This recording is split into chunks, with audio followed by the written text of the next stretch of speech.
नमस्कार साथियों, मैं आज स्वतंत्रता दिवस के मौके पर आप सभी को स्वतंत्रता दिवस की हार्दिक बधाई और शुभकामनाएं देता हूं।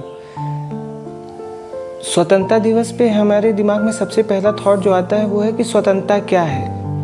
क्या स्वतंत्रता केवल है कि हम दूसरे देश से आज़ाद हो गए हैं, दूसरा कोई हमारे ऊपर कंट्रोल नहीं कर पा रहा है, क्या यही स्वतंत्रता है?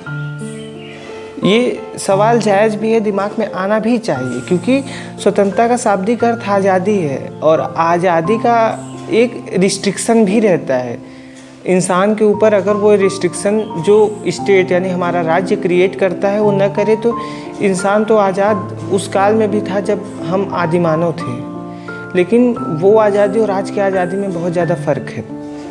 आज़ादी साइकोलॉजिकल होता है, फिजिकल भी होता है और आज़ादी इकोनॉमिकल सोशल भी होना चाहिए। जब हम बात करते हैं फिजिकल से क्या अर्थ है? फिजिकल से सीधा सा शाब्दिक अर्थ हम यही समझते हैं ना कि प्रताड़ना ना हो हमारे ऊपर, कोई पनिशमेंट। दो थ्योरी आती है, एक डिटेरेंट की थ्योरी यानी डर की थ्योरी आती है और दूसरा होता है अवॉइड की थ्योरी। तो डिटेरेंट की थ्योरी से अर्थ ये लगता है ना कि हम किसी से कोई काम करा रहे हैं डरा के, और अवॉइड की थ्योरी होती है कि किसी को किसी काम को करने के लिए प्रोत्साहन दिया जा रहा है। स्टेट जो हमारा राज्य है वो दोनों को फॉलो करता है, वो डर को भी फॉलो करता है, वो पुरस्कार को भी फॉलो करता है। और ज़रूरत भी है समाज में। डर वहाँ दिखाना है जहाँ क्राइम हो रहा है, जहाँ किसी तरह का भी ऑफेंस हो रहा है, वहाँ डर से काम लिया जाता है कि लोगों को डराया जाता है कि अगर आप किसी का मर्डर करते हो तो आपको फांसी की सज़ा होगी या आपको इम्प्रिजनमेंट होगा। और अवार्ड वहाँ पे काम आता है कि जैसे कि हम कोई काम कर रहे हैं जो सकारात्मक रूप से बहुत ज़्यादा समाज को प्रभावित कर रहा है तो उसके लिए हम किसी को पुरस्कृत करते हैं। जैसे पुलिस महकमे का ही हम ले लेते हैं एग्जाम्पल। अगर किसी पुलिस वाले ने बहुत अच्छा कार्य किया है, उसने बहुत अच्छे से काम किया है तो उसको अवार्ड में उसका प्रमोशन होता है। और अगर वहीं कोई सामाजिक व्यक्ति कोई गलत काम करता है तो उसको डर दिखाया जाता है कि तुम्हें अब पुलिस जेल ले जाएगी। जो ये है हमारा फिजिकल यानी शारीरिक जो स्वतंत्रता है ये वो है। और इसी में शारीरिक स्वतंत्रता का जो हमारा एक रिस्ट्रिक्शन है वो ही ये डर है और वही ये पुरस्कार है। दूसरा आता है मानसिक स्वतंत्रता। मानसिक स्वतंत्रता क्या हम साइकोलॉजिकल लेवल पे उस तरह से स्वतंत्र हो पाए हैं? बराबरी का अधिकार वो हमारा स्वतंत्रता है जो मानसिक रूप से मिलता है।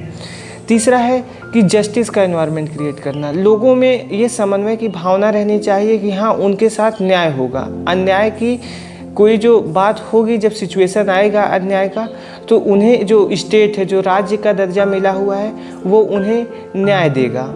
और यही हमारे अंदर जो मानसिक हमारे अंदर न्याय आता है, न्याय की भावना आती है, स्वतंत्रता की भावना आती है, वो हमारे शारीरिक स्वतंत्रता की भावना से बहुत हद तक जुड़ी हुई है।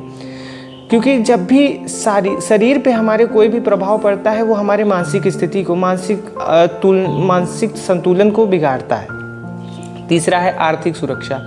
आर्थिक सुरक्षा हम देख सकते हैं वो नेशनल लेवल पे भी होना चाहिए कि एक स्टेट की फाइनेंशियल स्टेबिलिटी कैसी है वो उसकी स्वतंत्रता को डिसाइड करता है। अगर आज कोई देश गरीब है तो जो अमीर दूसरे देश है उनका प्रभाव उस पर प्रभुत्व तो पड़ना ही पड़ना है, उसमें कोई दो राय नहीं है। आज अगर हमारे साथ भी ये हो चुका है 1991 का जो हमने globalisation, privatisation, liberalisation, LPG reform किया था, उसमें आईएमएफ का भी प्रभाव पड़ा था, जिसकी वजह से आज हमारा मार्केट खोलना पड़ा क्योंकि भारत के पास उसमें फाइनेंशियल स्टेबिलिटी रह नहीं गई थी।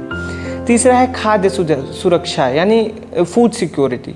ये भी एक बहुत ही ज़रूरी चीज़ है इस समाज को संतुलन को बनाए रखने के लिए।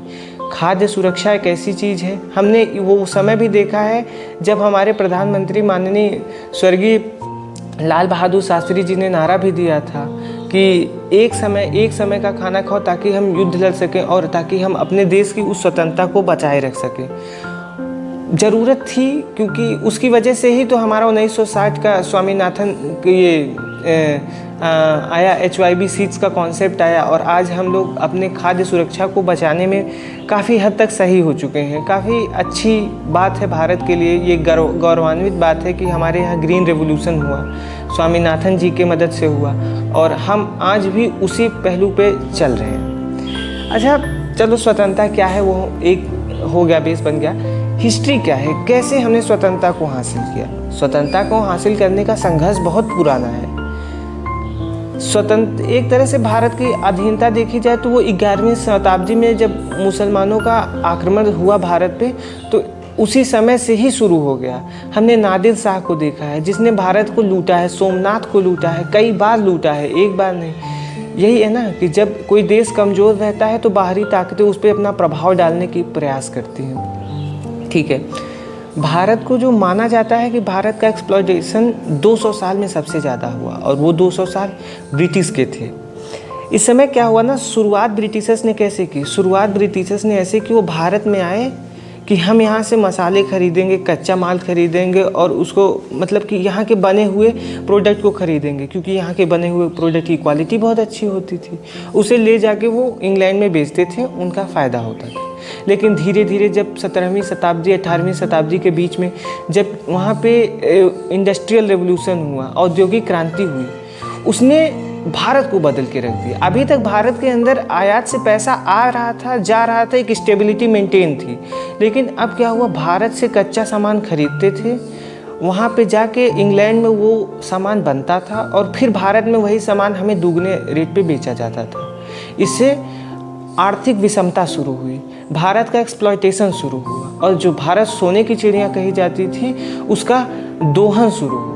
और आज भारत की जो स्थिति थी आज़ादी के समय, वो इन्हीं ब्रिटिशर्स के द्वारा दी गई है, जो वाइट मैन बर्डन थ्योरी की बात करते हैं। उन्होंने भारत को ख़राब किया था, उन्होंने भारत को गरीबी दिखाई थी। आज भारत विश्व की सबसे बड़ी अर्थव्यवस्था होती अगर उस समय का दोहन भारत के साथ न हुआ होता। तीसरी बात कि उस समय ब्रिटिशर्स हम पे कब्जा कर क्यों पाए, इसमें भी है नॉन यूनिफिकेशन।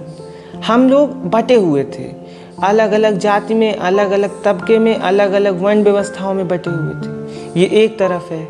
अलग अलग राज्य में बटे हुए थे, छोटी छोटी रियासतें थी, उसमें अलग बटे हुए थे। अवध अपना चल रहा है, दिल्ली सल्तनत अपना चला रही है, राजस्थान में अलग एम्पायर्स चल रहे हैं। कुछ ने ब्रिटिशर्स का साथ दिया, कुछ ने अलग होकर लड़ने का प्रयास किया। लेकिन वही है ना कि जब तक हम एकत्र नहीं होंगे वो हम ख़त्म हो जाएंगे। वो लकड़ी वाला कॉन्सेप्ट है कि एक रहोगे टूट जाओगे, दो रहोगे टूट जाओगे, और जब सब एक साथ रहोगे तुम नहीं टूट पाओगे, तुम्हें तोड़ ही नहीं सकता कोई।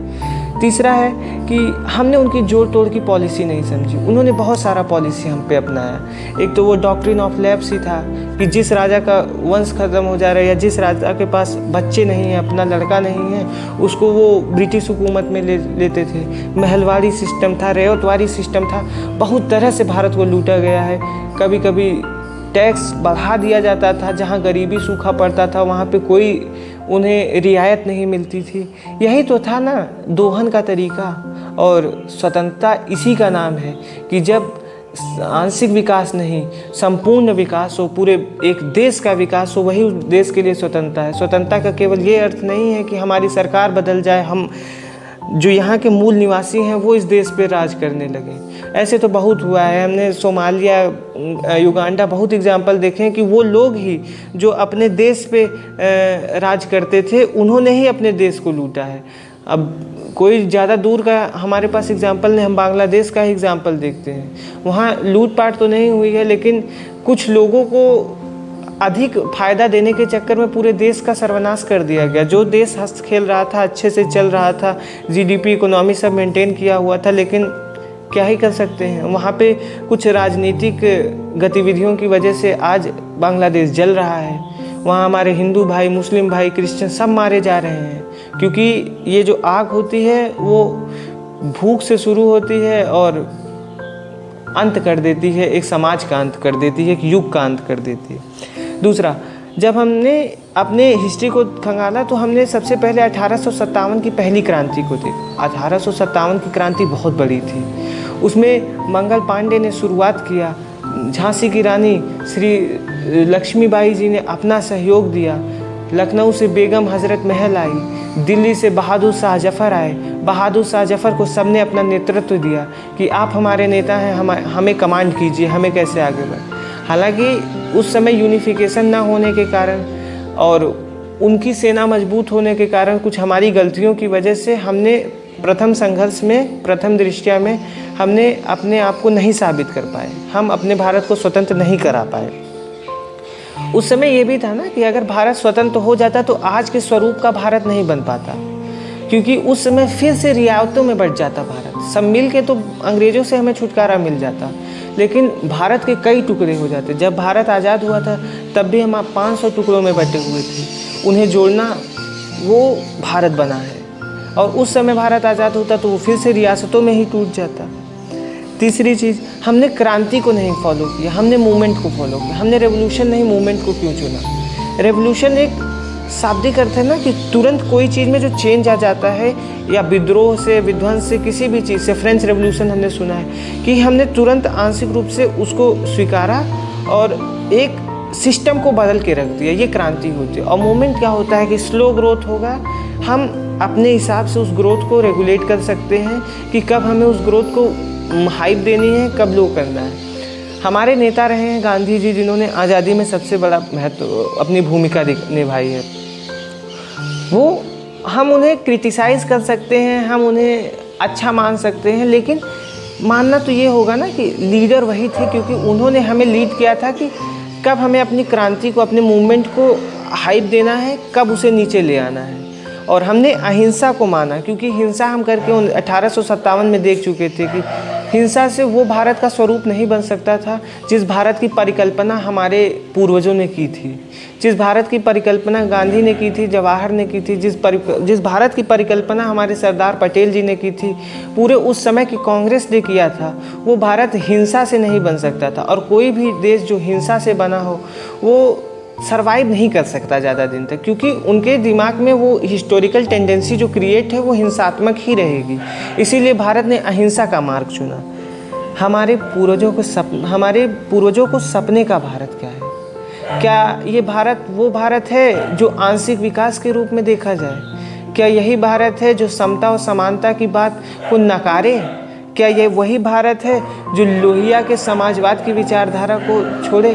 क्या हम पब्लिक वेलफेयर से फिर से प्राइवेट फंडिंग की तरफ तो नहीं आ रहे हैं? ये सब को समझना होगा और जनता को इसके लिए आवाज़ उठानी होगी। हमारे बहुत सारे नायक रहे हैं, हमारे नायक गांधी रहे हैं, हमारे नायक अम्बेडकर रहे हैं, हमारे नायक श्री राम मनोहर लोहिया जी रहे हैं, हमारे नायक भगत सिंह रहे हैं, चंद्रशेखर आज़ाद जी रहे हैं, जवाहरलाल नेहरू जी रहे हैं। ऐसे सैकड़ों नाम हैं जिसको आज के दिन हमें और आपको याद करना चाहिए। कि परिकल्पना हमने की है, ये भारत की परिकल्पना हमारे पूर्वजों ने की है, और हमें और आपको इस भारत को संयोजित करके रखना है। एक सस्टेनेबिलिटी का कॉन्सेप्ट जो होता है कि हम अपने बच्चों को क्या देंगे, हम अपने बच्चों को टूटा हुआ भारत नहीं देंगे।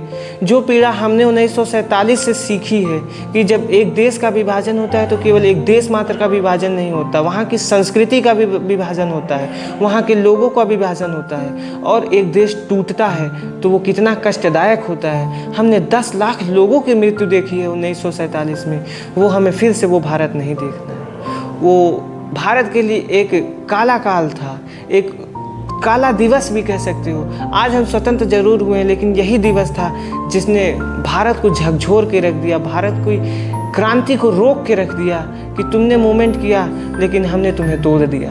वो भारत का कष्टदायक समय था। हमने अपनी आज़ादी को पाने के लिए बहुत सारे संघर्ष किए। सबसे पहला संघर्ष था, आज़ादी तो मिल गई, अब बात है कि एक भारत कैसे बने। जो भारत 500 से अधिक रियासतों में टूटा हुआ है, उसको एकत्र करना सबसे बड़ी चुनौती थी उस समय के भारत के लिए। सरदार पटेल, जिन्हें हम लौह पुरुष भी कहते हैं, फादर ऑफ यूनिटी भी कहते हैं, उन्होंने भारत को एकत्र करने में जी जान लगाया। और आज जिस भारत को हम देख रहे हैं, जिस भारत की कल्पना कर रहे हैं और जिस भारत की विकास की बात कर रहे हैं, वो उन्हीं जवाहरलाल नेहरू और सरदार भाई पटेल की देन है। सरदार वल्लभ भाई पटेल एक महान नेता थे, महान संयोजक थे। हम इसी बात से सोच सकते हैं कि 524 से अधिक राज्यों को जोड़ना ये कोई मजाक नहीं है, कोई छोटा खेल नहीं। हाँ, कुछ रियासतें थी जिन्होंने कुछ बिगाड़ा भारत का, लेकिन हमने उनको भी संयोजित किया। हैदराबाद था, जूनागढ़ था, कश्मीर था, कश्मीर का मुद्दा आज भी चल रहा है, हम उसको भी लेंगे। 1947 के विभाजन में हमारे 10 लाख नागरिक मारे गए, वो हमारे थे, उस समय के भारत के नागरिक थे। वो 1947 का भारत एक भारत था, वहाँ के नागरिक भी एक थे, चाहे वो हमारे पूर्वज हों, आपके पूर्वज हों या किसी के भी पूर्वज हों। लेकिन वो कष्ट हमने भी झेला है। हमें भी पता है कि वो जो बॉर्डर के उस पार पाकिस्तान है, जो बॉर्डर के इस पार बांग्लादेश है, वो भी अखंड भारत का ही एक प्रतीक था जो हमने अचीव किया था। हमारे हिस्ट्री में, हमारे इतिहास में ऐसे नेता, ऐसे योद्धा हुए हैं जिन्होंने अखंड भारत बनाया था। उसको हमें फिर से दोहराना होगा। आज नहीं तो कल वैश्वीकरण होगा।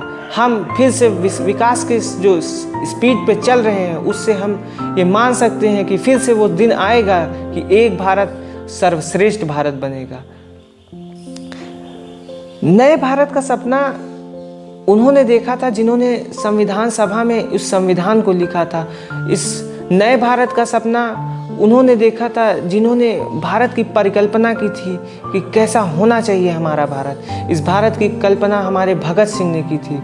इसी भारत की कल्पना हमारे पूर्वजों ने की थी और इस भारत को हमें संयोजित करके आगे ले जाना है। यही सबसे बड़ा चैलेंज भी है हमारे लिए और सबसे बड़ा स्वरूप की बात भी है कि आज भी हम उस भारत को अभी तक ले आ पाए हैं। बहुत सारी कठिनाइयाँ आज भी समाज में हैं, पहले भी थी, उन्हें भी संयोजित करना है। लेकिन भारत जिसे माना जा रहा था, जिसे सारा वेस्टर्न कंट्री कह रहा था कि ये वो भारत है जो 10-15 साल से ज़्यादा टिक ही नहीं पाएगा क्योंकि इनके पास इतनी डाइवर्सिटी है, हमने उसी अभाव को अपने प्रभाव में बदला है। हमने उसी डाइवर्सिटी को अपने वननेस की कैटेगरी में बदला है, यूनिफाइड किया है।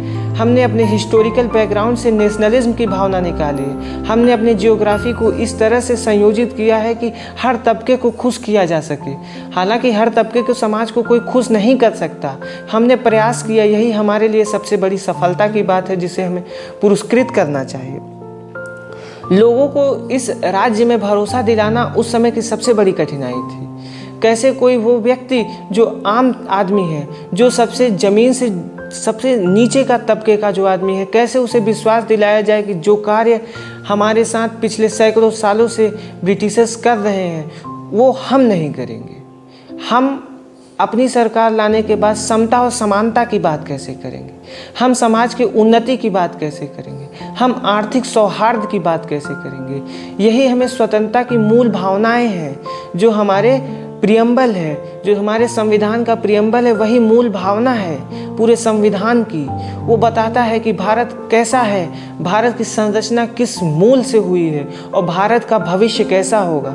जब हम उसमें सोशलिस्ट यानी सामाजिक, sovereign, republic, democratic, justice, fraternity, equality, इन प्रिंसिपल को पढ़ते हैं, इनसे हमें पता चलता है कि किस तरह की भारत की परिकल्पना की गई थी और हम किस तरह के भारत में जी रहे हैं और कैसे इस भारत को और बेहतरी के रूप में ले जाना है, कैसे पब्लिक वेलफेयर को और बढ़ाना है, कैसे हमें इकोनॉमिक एक्टिविटीज़ में जो हमारे यहाँ असमानताएं हैं उनको कैसे ख़त्म करना है। ये आज का सबसे बड़ा चैलेंज है। धन्यवाद मित्रों, मुझे आशा है कि आप सभी इस बात पर गौर करेंगे और अपने अंदर कुछ सुधार लाने का प्रयास करेंगे।